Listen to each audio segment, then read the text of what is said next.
Bienvenue à tous pour ce 11e épisode des Amazing News 2023. Au sommaire de cet épisode, nous parlerons des annonces qui ont fait parler d'eux cette semaine, comme Epic Games qui déclare les hostilités à Valve. Nous parlerons également de l'actualité du jeu vidéo. Et pour terminer, nous parlerons bien évidemment des sorties de la semaine. Avant de commencer cet épisode, je tenais à vous remercier car vous êtes de plus en plus nombreux à regarder les Amazing News. Un grand merci à tous ceux qui me suivent depuis le début et à tous les nouveaux. N'hésite pas à t'abonner et à laisser un j'aime, ça aide énormément au référencement. Encore un grand merci et bonne vidéo à tous. Les hacks et les leaks de jeux vidéo sont de plus en plus courants de nos jours.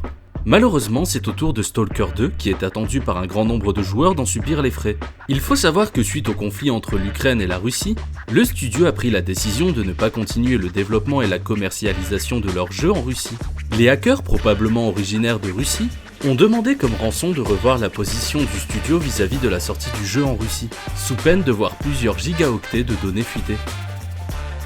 CSGO continue de faire parler de lui. En effet, suite au leak du potentiel CSGO 2, les joueurs se sont rués de nouveau vers le jeu. Il a ainsi battu son record de fréquentation avec un pic de 1 420 183 joueurs connectés en simultané, ce qui le place à la deuxième place derrière l'indétrônable PUBG et son record de 3 257 248 joueurs connectés en simultané. Un nouveau leak voudrait que le jeu se nommerait Counter-Strike Source 2. Il nous reste plus qu'à attendre une confirmation officielle de la part de Valve. D'après les sources anonymes de chez Insider Gaming, la PS5 Pro serait prévue pour la fin d'année 2024. Cette version, plus puissante que la précédente, permettrait de profiter pleinement du ray tracing sur vos jeux vidéo préférés. Pour rappel, un nouveau modèle de PS5 avec un lecteur Blu-ray amovible serait prévu également pour la fin d'année 2023. La saison 1 de la série The Last of Us vient officiellement de se terminer et bat un joli record avec pas moins de 8 millions de téléspectateurs et devient la série la plus regardée en Europe et en Amérique latine de l'histoire de HBO. La série, au vu du succès, prévoit déjà la saison 2 et potentiellement une saison 3. Les joueurs fans de la licence se demandent donc naturellement pour quand est prévu le troisième opus. Naughty Dog vient de trancher, le jeu n'est pour le moment pas en développement, car le studio est sur un autre projet. Malgré tout, pour vous faire patienter en attendant le troisième opus, un jeu multijoueur dans l'univers de The Last of Us est actuellement en cours de développement. Le studio Nyx vient de publier une annonce concernant une offre d'emploi pour un ingénieur UI. Cette offre d'emploi pourrait potentiellement annoncer l'arrivée de Ratchet & Clank sur PC. En effet, le studio s'est fait remarquer pour son portage des jeux Spider-Man sur PC, et Ratchet & Clank serait le candidat idéal pour le prochain jeu.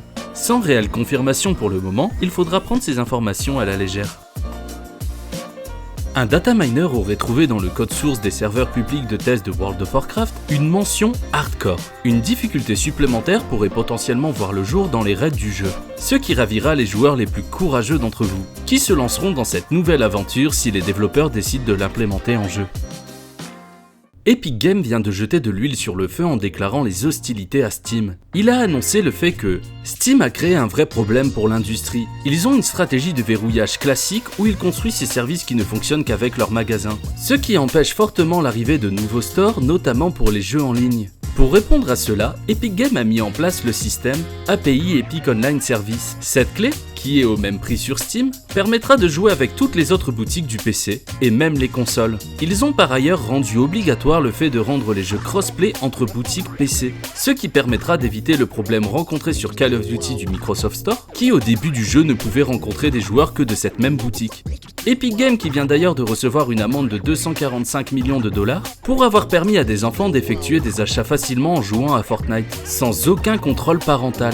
Cette somme sera reversée sous forme de remboursement aux personnes ayant effectué ces achats entre 2017 et 2022. Steam qui vient d'annoncer d'ailleurs que le service du Game Pass fonctionnait bien, étant donné que 5 des 10 jeux les plus attendus sur Steam étaient des jeux Microsoft.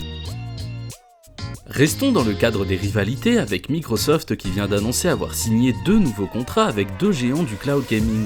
Ces signatures ont pour but de rassurer les commissions qui évoquaient leur inquiétude concernant le monopole du cloud gaming par Microsoft. Ces nouveaux contrats permettront donc aux 2 géants de bénéficier de Call of Duty, et ce pour une durée de 10 ans. Des nouvelles informations concernant Assassin's Creed Red viennent de fuiter. On le sait à présent, le jeu aura 2 antagonistes. Le premier est un samouraï et le deuxième un ninja. On apprend également que le jeu empruntera les codes de Splinter Cell ou encore Hitman, afin d'apporter un gameplay accentué sur l'infiltration. On aura donc la possibilité de cacher les corps, éteindre les lumières, ainsi que d'autres mécaniques de ce genre. Assassin's Creed Red est normalement prévu pour l'année 2023. L'un des cofondateurs de la plateforme de diffusion en direct vient officiellement de partir. Cela changera réellement quelque chose pour Twitch ? Eh bien, il faut savoir que la personne qui le remplacera sera Dan Clancy, qui est derrière les changements de revenus des streamers. Le temps nous dira si ce choix était le meilleur. Place à présent aux sorties de la semaine.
Cet épisode est à présent terminé, je vous donne donc rendez-vous la semaine prochaine pour de nouvelles Amazing News.